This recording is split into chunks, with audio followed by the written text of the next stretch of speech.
Un saludo muy cordial y fraternal para todos ustedes, hermanos y hermanas en el Señor.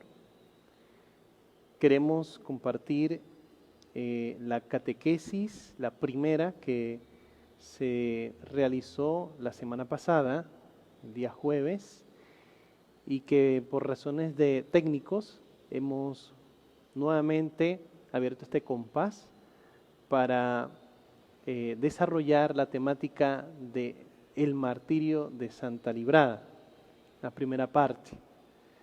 Ya se dio una segunda parte y una tercera, pero queremos pues corresponder a la necesidad de compartirles toda la temática correspondiente a la primera parte. Vamos a pedir al Espíritu Santo que nos ilumine, que les dé el discernimiento a ustedes y a mí, para que la palabra de Dios, que ahora será proclamada, nos ayude y nos permita también a nosotros a leer los signos de los tiempos con los ojos de la fe, con un corazón abierto a la caridad y también con la disponibilidad de caminar en la esperanza. Ven, Espíritu Santo, llena los corazones de tus fieles y enciende en ellos el fuego de tu amor. Envía, Señor, tu Espíritu y renovarás la faz de la tierra. Oh Dios, que has iluminado los corazones de tus hijos con la luz de tu Espíritu, haznos dóciles a tu Espíritu para gustar siempre el bien y gozar siempre de su consuelo. Por Cristo nuestro Señor. Amén.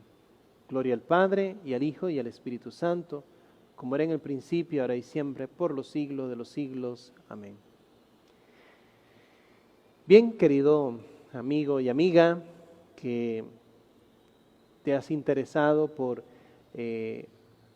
hacer este camino junto a nosotros en este bello templo de Santa Librada, con la reflexión de este tema sobre el martirio de nuestra querida Santa, nuestra querida Librada, Santa Librada. Como habíamos hecho mención, la persona de Librada es para nosotros santa, que lleva la doble corona, que es virgen y que es mártir. Lo correcto de decir, como todos los mártires, en el caso de las doncellas con la doble corona en la vida santa, se debe decir así: Santa Librada, virgen y mártir, porque cuando decimos la Virgen, nos referimos a la bienaventurada Virgen María, que es la que reconocemos en nuestra Madre la Iglesia. Bien, vamos ahora a escuchar el texto que nos ha acompañado en la reflexión de estos días en nuestra catequesis. Estamos hablando del libro del Apocalipsis del apóstol San Juan. Es el capítulo 7, versículos del 13 al 17. Nos dice así: uno de los ancianos tomó la palabra y me dijo: ¿quiénes son y de dónde han venido esos que están vestidos de blanco? Yo les respondí: Señor mío, tú lo sabrás. Me respondió: esos son los que llegan de la gran tribulación. Han lavado sus vestiduras y las han blanqueado con la sangre del Cordero. Por eso están delante del trono de Dios, dándole culto día y noche en su santuario. Y el que está sentado en el trono extenderá su tienda sobre ellos. Ya no tendrán hambre ni sed, ya no les molestará el sol ni bochorno alguno. Porque el Cordero que está en medio del trono los apacentará y los guiará a los manantiales de las aguas de la vida. Y Dios enjugará toda lágrima de sus ojos. Palabra de Dios. Te alabamos, Señor.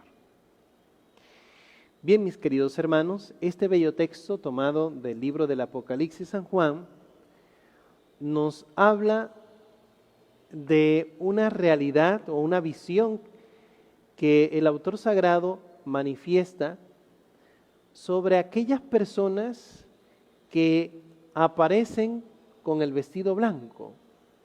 Interesante relato que nos recuerda el contexto también que viven los cristianos en en ese primer siglo, y que, por supuesto, bajo pudiésemos decir así, bajo la persecución que se estaba dando en esa primera etapa de la vida cristiana, los primeros cristianos fueron perseguidos. El Imperio Romano, por supuesto, en aquel entonces existieron muchas experiencias dolorosas para las primeras comunidades, la persecución. El texto quiere llevarnos no solamente en ese acontecimiento histórico, sino también en las condiciones en que estas personas, por manifestar a Cristo con su vida, derramaron su sangre y que, por supuesto, también lavaron su vida con la sangre del Cordero. ¿Quién es el Cordero o de qué Cordero estamos hablando? San Juan, en el Evangelio, en el caso de San Juan, el autor, habla del Cordero que se inmola en la cruz. Jesucristo es el Cordero de Dios. Ya San Juan Bautista lo dice, Él es el Cordero de Dios que quita el pecado del mundo.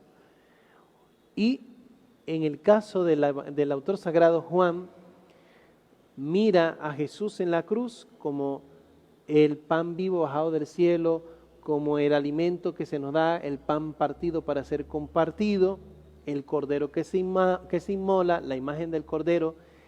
Es interesante aquí porque el cordero es ese animalito que no pone resistencia, que es llevado al matadero y que entrega su vida. No opone resistencia. Ahí vemos entonces que el mártir por excelencia es Jesucristo. El martirio de Jesús, la sangre que Jesús derrama en la cruz es para la redención de todos nosotros.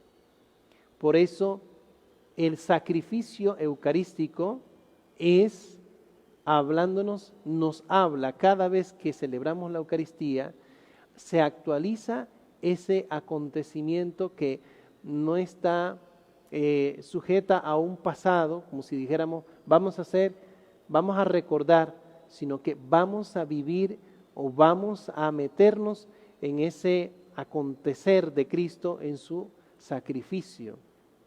Muere Jesús en la cruz por amor a nosotros, es el Cordero de Dios, y por supuesto los mártires, los que siguen al Cordero de Dios y los que han lavado sus túnicas con la sangre del Cordero. Esto es importante para nosotros porque de ahí partimos para hablar sobre Santa Librada. Eso es importante porque la vida de los mártires está caracterizada por seguir al Señor y por expresar con su vida todo lo que han creído y todo lo que han compartido en medio de sus hermanos.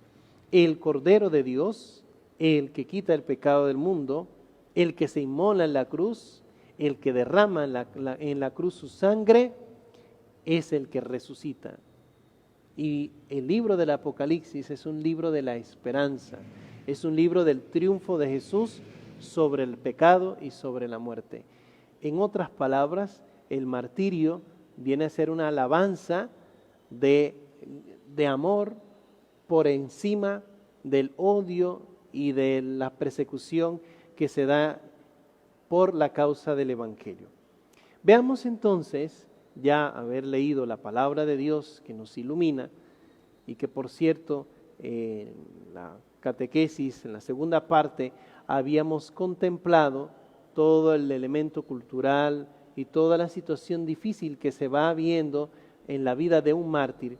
Vamos ahora sí a meternos un poco en la historia, una reseña histórica que viene siendo un aporte que tenemos en la parroquia, un aporte de Monseñor José Dimas Cedeño, arzobispo emérito de la Arquidiócesis de Panamá, y que con mucho cariño nos presenta. Este es un aporte que abre compás para que nosotros sigamos desarrollando o compartiendo lo que hay en nuestra comunidad parroquial de Santa Librada de las Tablas.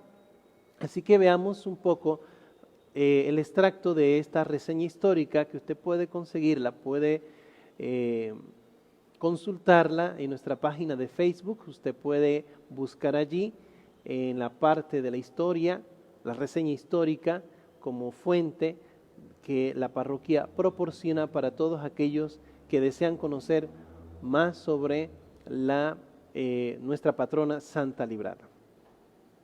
Veamos entonces la pregunta en la parte de esta reseña histórica. ¿Quién fue y de dónde era Santa Librada? Abro paréntesis, hago lectura. Nuestra patrona Santa Librada vivió en la primera mitad del siglo IV en el sur de Francia, en lo que en esa época era un territorio. Pudo ser condado, principado o algo similar, conocido con el nombre de Aquitania. En esa región se encuentran hoy las ciudades de Burdeos, Tolosa, Marsella, etc. Cierro paréntesis. Generalmente escuchamos en nuestras conversaciones y cuando usted viene a las tablas, para las personas que son de otras provincias y se acercan aquí, escuchan, bueno, Santa Librada era de España, ¿de dónde era? Bueno, en el relato de la reseña histórica nos habla que sí, que estaba al sur de Francia, donde ella vivió, límite entre Francia y España, ¿no? Pero es importante ubicarnos para que nos demos cuenta en el aporte de la reseña histórica que era en el sur de Francia. Veamos. Aquitania fue convertida en ducado en la época carolingia, pero en el siglo XII pasó a ser propiedad de Inglaterra y más tarde en el siglo XV volvió a ser propiedad del Reino de Francia. Además, tengamos en cuenta que hubo otra santa con el mismo nombre de Librada o Liberata durante el siglo V en Italia, que se distinguió por su servicio a los pobres y necesitados. Murió piadosamente en un convento. No faltaron también autores que afirmaron que Santa Librada había nacido en la península ibérica y que había sido martirizada en esas tierras, hasta aseveraron que era una santa gallega, que es lo que decíamos hace un rato. Esto ha sido ya aclarado, miren, esto ha sido ya aclarado suficientemente gracias a los datos que llegaron a Sigüenza en el siglo XII, cuando trajeron a esa catedral los restos de nuestra santa mártir en Sigüenza. Se desconoce el lugar exacto de su nacimiento, se habla, se dice que probablemente sea en el sur de Francia, pero el lugar exacto de su nacimiento no sabemos, y de su martirio, sin embargo, es aceptado como muy probable que Santa Librada fue martirizada junto a otros tantos mártires durante la persecución del emperador romano Diocleciano, quien reinó entre los años 284 al 305 de nuestra era, y aunque abdicó, murió en el año 313. Su reinado fue muy cruel contra los cristianos y a su época se le conoce como la época de los mártires. Otros autores opinan que la santa fue ejecutada un poco más tarde durante la invasión de los bárbaros visigodos al mando del rey Valli, llegados a la región de Aquitania por los años 418 y establecidos en lo que hoy son las ciudades francesas de Burdeos y Tolosa. La dominación bárbara de Aquitania duró hasta el año 507 después de Cristo. No se descarta la posibilidad de que la santa haya sido hija de un reyezuelo o jefe de una tribu visigoda. Esta tribu visigoda no era totalmente católica, pues se había adherido a la herejía de los arrianos, quienes negaban la divinidad de Cristo. Se podría entonces suponer que Librada y un grupo de cristianos, por mantenerse fieles a la fe católica, hayan sido ejecutados. Lo cierto es que después del año 507 llegó otra invasión a Aquitania, los francos, los cuales no eran herejes y entablaron estrecha relación con la Iglesia católica. Bien, esta parte es sobre la pregunta de que quién era y de dónde era Santa Librada. Uno de los puntos que nos presenta la reseña histórica de Monseñor José Dimas Cedeño. Hay más elementos que se pueden ir leyendo, pero aquí nos vamos a detener en la experiencia de fe de lo que es el martirio. Para nosotros es muy importante en la Iglesia subrayar lo que significa el martirio. Ya escuchamos ahí que Librada, al igual que otros, muchos mártires fueron masacrados en la época de Diocleciano. Eso es muy importante porque defendieron y ante la situación difícil que vivieron, no renegaron, no anularon su adhesión a la persona de Cristo y se convierten en mártires. Por eso la Iglesia estima mucho a los mártires, los reconoce como una bendición para nosotros. En la segunda catequesis hablábamos que los mártires, así lo reconoce la Iglesia, la presencia de los mártires, cuando hay mártires en un lugar o una comunidad, es semilla de nuevos cristianos. Eso es muy importante porque nos garantiza que el testimonio de ellos es un testimonio real y convincente. Si se dieron cuenta, en el relato que leíamos, se nos mencionaba de varias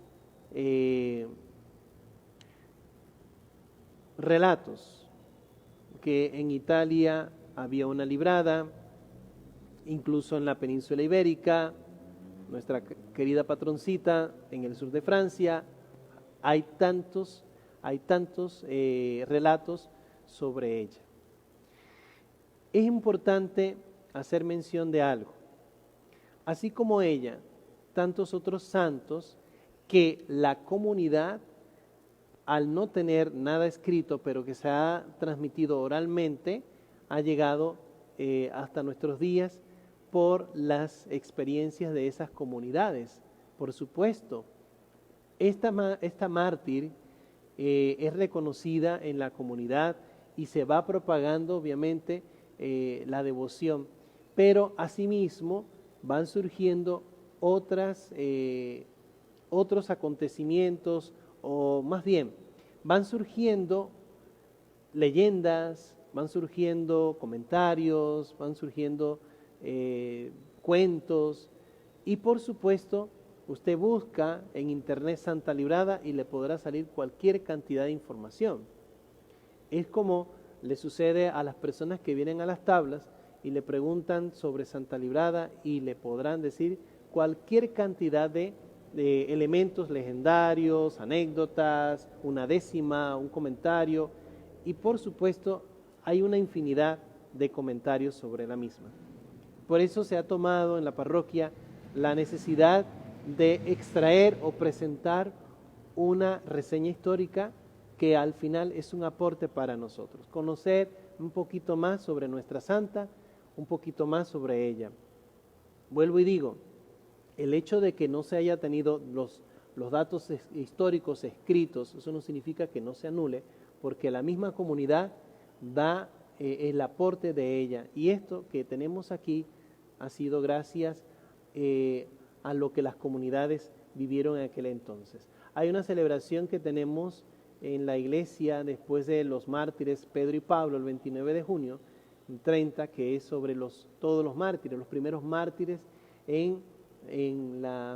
cuando la iglesia cristiana, cuando la iglesia empezó a surgir, existieron muchos mártires, porque el pensamiento del mártir, el pensamiento del cristiano es que no pertenece a este mundo, sino que va camino hacia la vida eterna. Veamos entonces sobre qué es el mártir, qué significa ser mártir. Tomo esta referencia o el término como tal en el Diccionario de Teología Fundamental y el autor René Rino Fisichella nos presenta una aproximación sobre el término. El mártir, nos dice aquí, es signo del amor más grande, es un testigo que se ha puesto a seguir a Cristo hasta el don de su vida para atestiguar la verdad del Evangelio.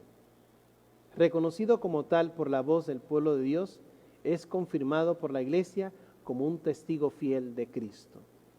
Mártir, en otras palabras, quiere decir el testimonio, el testigo fiel. ¿Pero de quién? De Cristo. Sobre Santa Librada, cuando vemos la imagen de Santa Librada y la vemos en la cruz, una niña, un joven, cualquier persona que la primera vez que lo ve, dirá, bueno, ¿y qué le pasó a esta doncella? ¿Qué le pasó a esta mujer? Y bueno, murió crucificada. Incluso usted podrá encontrar en las oraciones que al igual que Jesús, muere crucificada. En el relato o en la reseña histórica que nos presenta Monseñor, lo más acertado de aquella historia, de aquel entonces, es que a las jóvenes doncellas más bien las decapitaban, como en el caso de Santa Inés, como muchas otras mártires en los primeros siglos, porque pues a las jóvenes eran así, esa era la forma en que le privaban de la vida. Para nuestra santa, identificarla con el Señor en la cruz, hay tantos relatos que dicen que sí, que era barbuda. Eso es como si fuera una leyenda también. Hay tantos relatos, pero al final los crucifijos donde vemos al Señor en la cruz nos recuerda obviamente que es Él. Pero muchos asocian a Santa Librada obviamente cuando llega aquí al puerto de Mensabé, llega en una cruz y ahí la vemos. Aquí está Santa Librada. Y ese es el comentario o es la voz tradicional que tenemos sobre la imagen. Históricos no tenemos así a ciencia cierta cómo fue el martirio, pero vuelvo a digo, en lo referente a los acontecimientos, lo que ha sucedido en aquel entonces, lo más probable es que haya sido pues martirizada de forma pues decapitada. Bien, esto no anula a nuestra devoción porque es martirizada. Bien, la forma en que se dio pues no va a cambiar en nada. Nuestra fe más bien nos va a ayudar a conocer un poco más. Los datos históricos nos ayudan a una aproximación, pero aquí nos estamos metiendo es sobre el punto del martirio. Dijimos entonces que el mártir es un testigo de Cristo. Para nosotros el martirio no es solamente el momento culminante cuando la persona de una manera, a través de la persecución o a través de una injusticia que se le hace a la persona por hacer la voluntad de Dios, ese es el único momento que se puede decir que es el mártir. Ya ha venido caminando, haciendo un camino de cruz. Como Jesús, cuando vemos a Jesús en la cruz, el momento culminante, por supuesto, de su entrega. Pero no olvidemos todo el camino de Jesús, todo lo que ha sido su trayectoria. Y no solamente la pasión en sí, sino todo lo que significó o todo lo que significa el recorrido que hace Jesús desde Galilea hasta Jerusalén. Es como la vida de nosotros. En la vida de nosotros como iglesia, la iglesia es mártir. La iglesia es mártir porque usted y yo, por seguir al Señor, pasamos dificultades, obstáculos, momentos duros, por seguir el camino del Señor, por hacer más creíble lo que creemos, lo que esperamos. Experimentamos un martirio. Todos los días hay un martirio. Cuando tratamos de seguir al Señor, cuando tratamos de ser auténticos.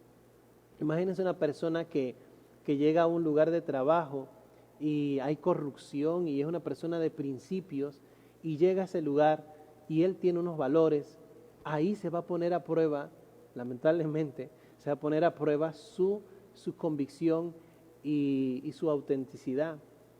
En cambio, los demás que están en la corrupción, si quieren que él deje de hacer o de seguir su vida de valores, tiene que parecerse al resto que está allí, entonces le cuesta, ¿no? le cuesta y vive un martirio porque cuando trata de hacer las cosas bien en su trabajo, y ahí vive un martirio. En un matrimonio, por ejemplo, cuando el esposo y la esposa tienen sus diferencias y a veces las cosas no van bien, o con los hijos, y tratan de buscar el diálogo y tratan de hablar y mantener la conversación. Hay un esfuerzo, ese esfuerzo es también parte del martirio. Todo eso es testimonio de la experiencia de Dios. Ahí estamos dando la vida. Cuando alguien va entregando su vida en esas circunstancias, está viviendo un martirio cotidiano. Ahora, claro, cuando llegamos al momento culminante, como en el caso de Santa Librada, como los santos mártires de los apóstoles, Pedro y Pablo y tantos otros, claro, nos detenemos a ver ese momento culmen, porque es ahí, como en la Eucaristía, donde vemos la entrega generosa, que no hubo duda, que no hubo nada de mentira, sino que se hace entonces una completa ofrenda. Es parte entonces como el Cordero de Dios. Veamos entonces, siguiendo este texto, esta definición sobre el mártir que nos da el Diccionario de Teología Fundamental. Conviene explicitar algunos elementos sobre esta definición. En primer lugar, el signo de amor más grande, ese primer punto que vemos en el mártir. Con esta expresión se intenta recuperar la centralidad del amor como signo último capaz de provocar a cada uno a la decisión de la fe. El que tiene fe ha decidido, y el amor, por decidirse a la fe cristiana, ahí vemos entonces el acto de amor de la persona. Además, el amor apela a la dimensión de gratuidad y de don, en cuanto que el mártir se configura más que cualquier otro con Cristo, se comprende como destinatario de una gracia que solo en el amor es explicable y comprensible. Ese es el primer punto. El mártir se caracteriza por ser signo de amor más grande. Signo de amor más grande. Es aquel que ya no hay temor que lo aprisione, ya no hay angustia, es una persona que completamente está convencida. Ya sus ojos están fijos en Dios. Recordemos el martirio de San Esteban, que está en el relato de los Hechos de los Apóstoles, que los enemigos de Esteban, maestros de la ley, incluso el apóstol Pablo, que en ese entonces era el perseguidor de los cristianos y que se convirtió en ese momento como el que garantizaba que eso que estaba sucediendo estaba bien, porque era un cristiano, Esteban.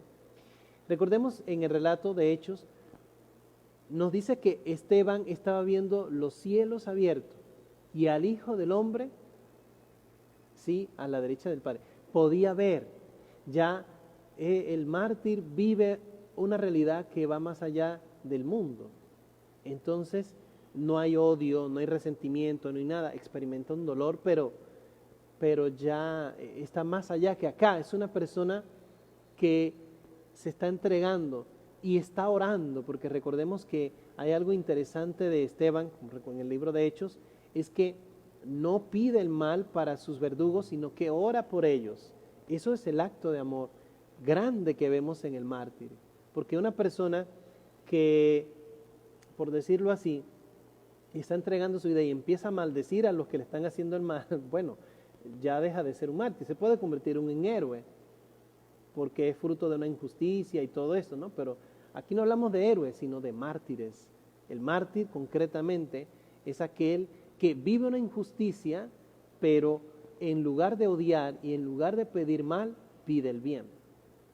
Padre, perdónales porque no saben lo que hacen. Las palabras de Jesús en la cruz nos recuerda eso. El signo de amor más grande. Segundo punto que caracteriza al mártir, el seguimiento de Cristo. Esto es muy importante porque Santa Librada sigue a Cristo y esto es fundamental. Hay amor, por eso defiende su fe, como bien nos decía el relato acá. Lo más probable es que en aquel entonces, en la historia, que existía herejías como el arrianismo, que se negaba la divinidad de Jesús, Y una persona convencida en el seguimiento de Jesús se mantiene entonces en la fidelidad a Él. Entonces, seguimiento de Cristo. Con esta expresión se quiere mostrar la libertad del sujeto de optar por la fe y por las últimas consecuencias de la misma. El seguimiento de Cristo no es un acto simple profesión, sino que se concretiza en la vida y al mismo tiempo testimonio eclesial, ya que se inserta en la única misión de la Iglesia. Ahí vemos la parte interesante de esto, que el seguimiento de Cristo es el norte del mártir y deja claro a la Iglesia como regalo que le ofrece un testimonio. Ahí a veces escuchamos a las personas, a los catequistas y todo, decimos, hay que dar testimonio, voy a dar un testimonio. No, usted va a dar un ejemplo, usted va a mostrar un ejemplo, pero el testimonio es ya la donación de su vida, toda su vida, uno no ha terminado. El itinerario es seguimiento de Cristo. Entonces, el testimonio viene a ser la entrega generosa, que es el tercer punto que vamos a ver. Aquí, para destacar sobre el seguimiento de Cristo, es en libertad, no es a la fuerza. No es a la fuerza que bueno, lo mataron, pero entonces él se resistió y no quiso, más bien apostató, como quieran.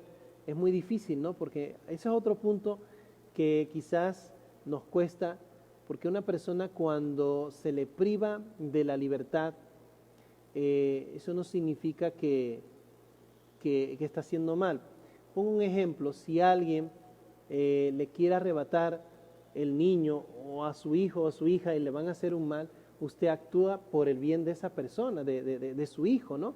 Y entonces lo defiende y puede haber forcejeo, golpes y todo, pero está haciendo bien, lo normal. Pero aquí el punto del seguimiento de Cristo es que la persona en libertad lo hace, asume ese dolor, asume eso, aunque sea injusto, lo asume por algo más grande y lo defiende hasta el final. Definitivamente aquí no vale la fuerza humana, aquí tiene que estar el Espíritu Santo. Aquí tiene que estar la fuerza del Espíritu Santo, el impulso del Espíritu Santo en esas personas. El tercer punto, para explicitar mejor sobre la definición del mártir, es el don de la vida. Ya dijimos que el don de la vida viene a ser ese regalo. Se indica aquí la característica constitutiva del martirio, que es la muerte, pero se le comprende no en el sentido negativo, la muerte como privación de la vida, sino de la forma positiva. El mártir no muere, sino que entrega y ofrece su vida dentro de la plena libertad que ha adquirido. El martirio es un acto con el que se sigue viviendo. Para los ojos humanos, para los ojos, digamos, de la banalidad, del miedo y todo, el martirio es un fracaso. Ver a Jesús en la cruz es un fracaso para muchos. Ver a Santa Librada en la cruz muerta es un fracaso. Todo así, como que uno dice, mire, hasta ahí, ¿de qué le sirvió eso? Para el cristianismo, el seguimiento de Cristo, que es importante, al final la muerte no tiene la última palabra, sino que hay una vida. El mártir no ha muerto, el mártir sigue viviendo. Eso es lo interesante, el mártir ha donado su vida y eso lo convierte entonces en una persona que vive la vida eterna de Cristo. No la ha perdido, la sigue viviendo. Y eso es algo maravilloso y es digno de admirar. El cuarto punto es la verdad del Evangelio. Se pretende hablar de salvación. El elemento último y definitivo del anuncio evangélico es la vida eterna, es decir, la salvación que nos ha llegado en la persona de Jesús de Nazaret. Aquí vemos entonces el valor del mártir.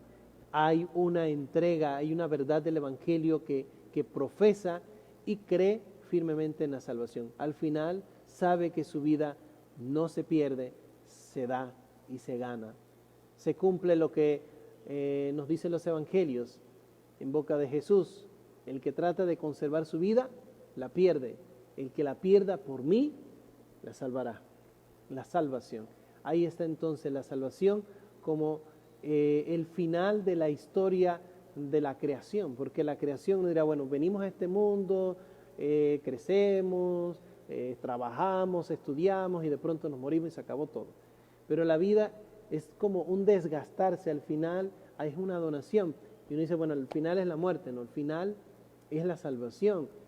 La creación toda gira o mira hacia la salvación, y la salvación la tenemos en Jesús. Él es el Salvador, ese es el Evangelio, eso es lo que se profesa.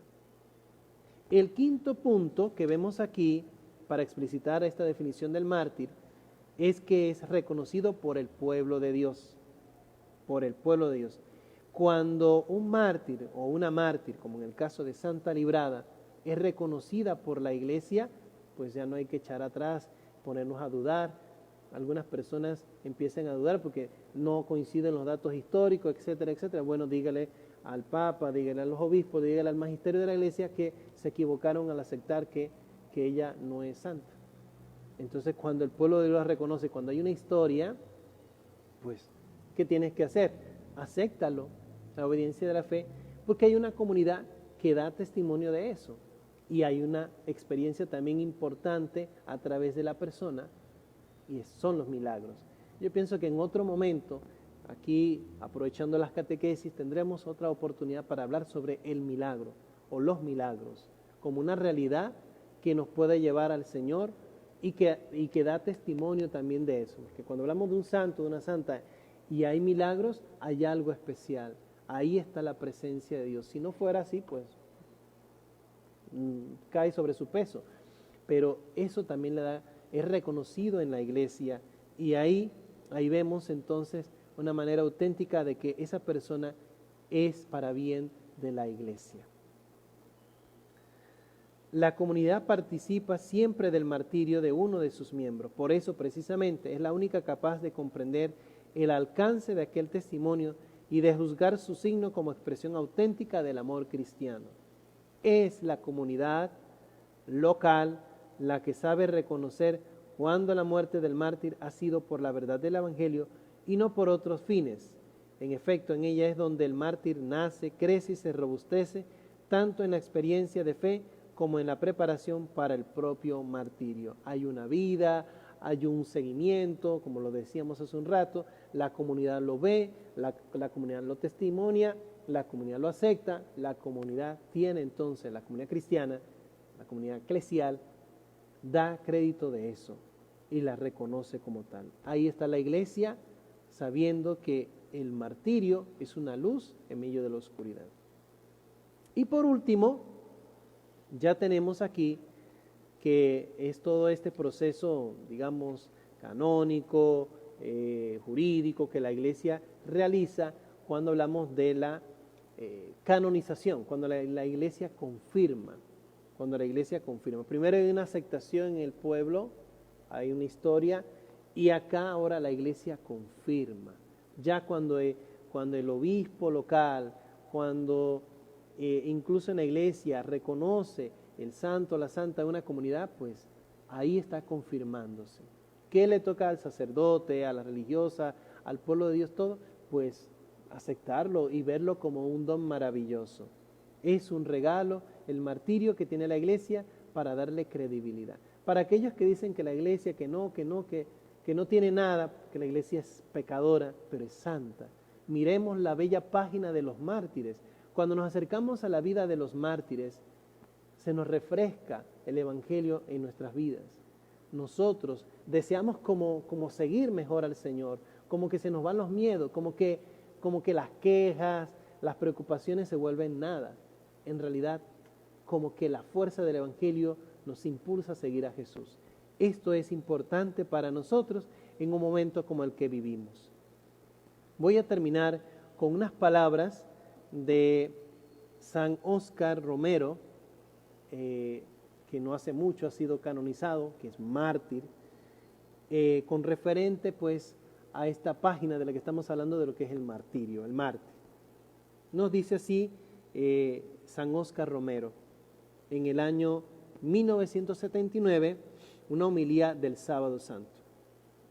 Gracias a Dios poseemos páginas de martirio, no solo de la historia pasada, sino también de la hora presente. Sacerdotes, religiosos, catequistas, hombres sencillos del campo han sido masacrados, despojados, abofeteados, torturados, perseguidos por ser hijos fieles de este único Dios y Señor. Así termina, hago pues paréntesis, cierro paréntesis, estas palabras de San Óscar Romero. Qué hermoso darnos a conocer que el martirio es una página viviente en nuestras comunidades, en nuestra gente. Hay gente que están pasando dificultades por seguir al Señor. Ahí hay un martirio. Cuando esto sucede, damos gracias a Dios. ¿Por qué? Porque hay una fortaleza que nos anima a nosotros a seguir. Y cuando nosotros ahora con esto del coronavirus que estamos viviendo, qué bueno sería acercarnos a las páginas de los mártires para animarnos y armarnos de fortaleza y seguir al Señor. Es cierto que le tenemos una devoción a Santa Librada, es cierto que le pedimos su intercesión, es cierto que se hace peregrinación y todo, y que en este año pues de una manera diferente, y las celebraciones que estamos realizando son de una manera diferente. Aprendamos a unirnos al martirio también, porque cuando sufrimos como iglesia, aunque duela tanto, pues hay una esperanza y hay un consuelo que Dios nos da en medio de esas tribulaciones. Jesús en la cruz experimenta la entrega total, muere de verdad, sufre de verdad, pero es tan auténtica su muerte como es tan auténtica la resurrección. Por eso el mártir es una voz que no se calla, es la verdad que sigue resonando a lo largo de la historia. Damos gracias a Dios por este espacio que hemos compartido. Esperemos en otro momento, en otras circunstancias, tener estos espacios, estas oportunidades para ofrecer una catequesis. Lo hemos hecho con mucho cariño el Padre Reinaldo y mi persona, para que ustedes en sus casas, en su lugar de trabajo, en algún momento usted pueda animarse a profesar esa fe con total convicción. Estamos invitados a enfrentar este enemigo del coronavirus con mucha responsabilidad, cuidándonos y cuidando al hermano. Ahí también esa dificultad que tenemos porque quisiéramos salir, y yo sé que hay mucha gente que en estos momentos están sufriendo. Aprovechemos estos momentos para ayudar a los más necesitados, de gente que está pasando mucha dificultad. Seamos solidarios ahí, expresemos también nuestra comunión allí para que ese martirio, ese dolor que sufre el otro y que yo sufro, al final se convierta en una ofrenda y aprendamos a expresar el amor cristiano como el Señor nos manda. Pidamos al Señor su gracia y su bendición sobre cada uno de ustedes en esta noche que con alegría nos hemos reunido en este día, pues que el Señor nos dé esa gracia y esa bendición. Que el Señor les bendiga a todos ustedes en el nombre del Padre, del Hijo y del Espíritu Santo.